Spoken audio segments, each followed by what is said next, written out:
मैंने पिछले 2 वीलॉग्स में बहुत तनकीद की इस बात पे गवर्नमेंट पर और सारे पॉलिसी मेकर्स पर। अगर हम तनकीद करने में कंजूसी नहीं करते हैं तो हमें तारीफ करने में भी कंजूसी नहीं करनी चाहिए। ये मेरा अपना एक बिलीफ है और मैं इसी बिलीफ के तहत बहुत फुली एंडोर्स करना चाहती हूँ और एक्नॉलेज करना चाहती हूँ कि जो अभी प्राइम मिनिस्टर शहबाज शरीफ ने जो पब्लिक से खिताब किया है और जो उन्होंने अनाउंस किए हैं austerity measures, I think they are very nice.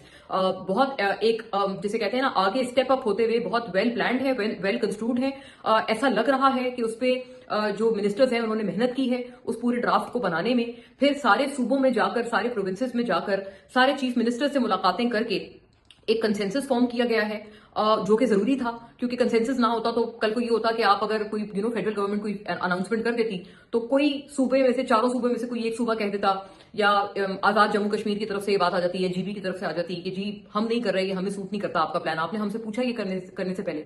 सो वो जो चीज है उसको बहुत टाइम से पहले प्रीएम्प्ट करते हुए अवॉइड किया गया। और जो कंसर्न मिनिस्टर्स थे, विच इज जो पावर मिनिस्टर है अली परवेज मलिक और जो फाइनेंस मिनिस्टर है मोहम्मद औरंगजेब, ये सारे जाकर मिलकर आए हैं सारे चीफ मिनिस्टर से हर सूबे के। और फिर उसके बाद उन्होंने कंसेंसस फॉर्म किया है ताकि ये सिचुएशन ना आती कि कोई सूबा इनकार कर देता कि हम नहीं करेंगे ये, आपने हमसे नहीं पूछा तो हम नहीं करेंगे ये। सो ये बहुत एक अच्छा स्टेप उठाया गया। और उसके बाद मंडे का भी पूरा दिन लेते हुए, मंडे को रात को अराउंड अभी 9 बजे ये अनाउंसमेंट आई है प्राइम मिनिस्टर की तरफ से, जहां उन्होंने पूरा जो एक रोड मैप है वो बताया। And I think it's quite nice. मतलब मेरी एक्सपेक्टेशन है कि काफी बेहतर है।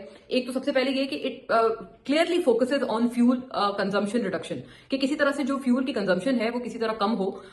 जो ऑफिस के वर्किंग आवर्स हैं, आपने सुना कि उसमें उन्होंने कहा है कि मैं पहले भी ये बात मैं अपने पिछले व्लॉग में भी कर चुकी थी कि ये बहुत मैं समझती हूँ जो ऑफिस का एक लोगों का आने जाने का खर्चा है वो, और जो फ्यूल कंजम्पशन का बहुत एक डेली का एक एक्सपेंस है, और जो स्कूल आने जाने का मसला है, जो बच्चे स्कूल आते जाते हैं, कॉलेजेस हैं, वो एक जो डेली एक्सपेंस है उसको फौरी तौर पर कट करना चाहिए था and in the right direction. जो ऑफिस हैं उनके एक तो वर्किंग डे, उनका एक वर्किंग डे कम किया गया है। Instead of 5 working days there will be 4 working days now.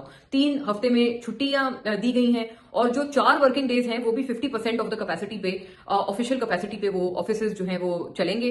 Private public दोनों ऑफिसेज के लिए ये कंपलसरी मेजर्स हैं। इनके अंदर किसी तरह का कोई वो नहीं दिया गया कि जी आप ऐसा कर लें वैसा कर लें। बैंक्स के लिए उन्होंने कहा है ये नहीं है, जाहिर है क्योंकि बैंक्स का एक बिल्कुल अलग हिसाब होता है, हमारी इकोनॉमी में बिल्कुल अलग रोल होता है। लेकिन सारे दीगर ऑफिसेज के लिए ये कंपल्शन है कि उन्होंने करना है, उनको चॉइस नहीं दी गई।